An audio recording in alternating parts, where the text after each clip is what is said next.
Poitiers comme ailleurs, les étrangers, les sans-papiers sont en danger.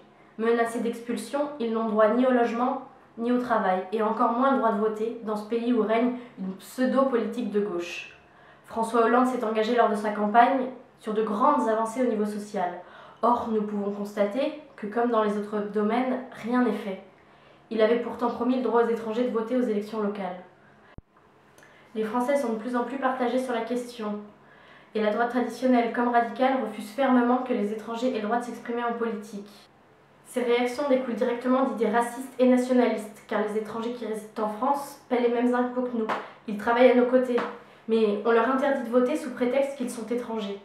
Ce qu'on veut nous dire, c'est que l'égalité doit régner entre semblables, c'est-à-dire entre Français.